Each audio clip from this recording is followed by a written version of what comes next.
राधे राधे, हरे कृष्णा।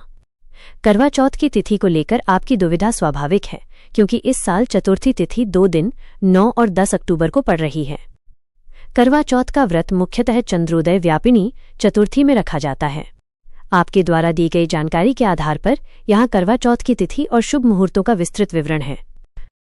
करवा चौथ व्रत की सही तिथि विवरण। तिथि समय चतुर्थी तिथि का प्रारंभ 9 अक्टूबर गुरुवार रात 10:55। चतुर्थी तिथि का समापन 10 अक्टूबर शुक्रवार शाम 7:38।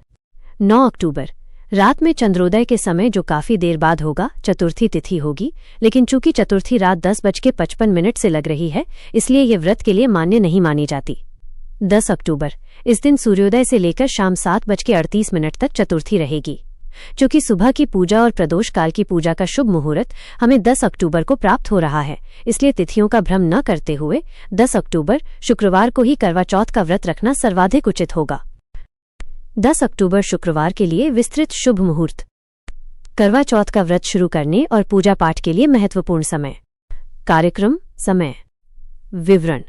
ब्रह्म मुहूर्त सर्गी ग्रहण करने का समय सुबह 4:49 से 5:37 तक। व्रत शुरू करने से पहले सर्गी ग्रहण करने का सर्वोत्तम समय। सूर्योदय सुबह 6:25। व्रत का नियम सूर्योदय के साथ शुरू होता है।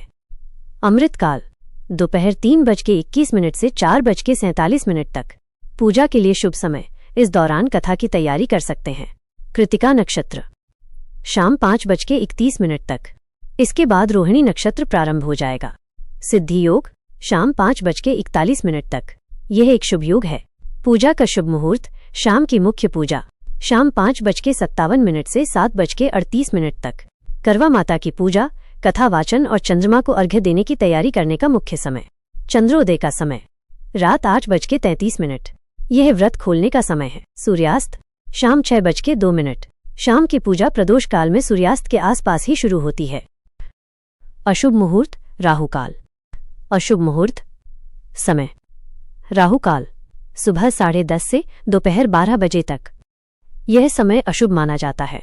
इस दौरान पूजा पाठ या कोई भी नया शुभ कार्य करने से बचें।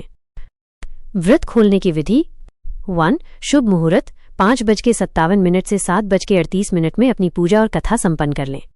2. रात 8:33 पर चंद्रोदय होने पर अपने स्थान के अनुसार समय में 5-6 का अंतर हो सकता है।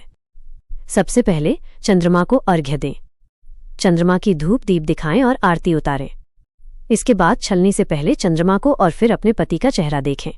पति के हाथों से जल पीकर और भोजन ग्रहण कर अपना उपवास खोलें। यदि चंद्रमा दिखाई न दे तो अगर आसमान में बादल हों या बारिश के कारण चंद्रमा न दिखे तो थोड़ी देर प्रतीक्षा करें। फिर भी चंद्रमा दिखाई न दे तो आप चांदी के चंद्रमा का पूजन करके, चंद्रमा की आकृति बनाकर पूजन करके, भगवान शिव के मस्तक पर विराजित अर्धचंद्र का पूजन करके भी अपना उपवास खोल सकती हैं। आप सभी को करवा चौथ की हार्दिक शुभकामनाएं। आप किस शहर से ये व्रत रख रही हैं, कमेंट करके जरूर बताइएगा।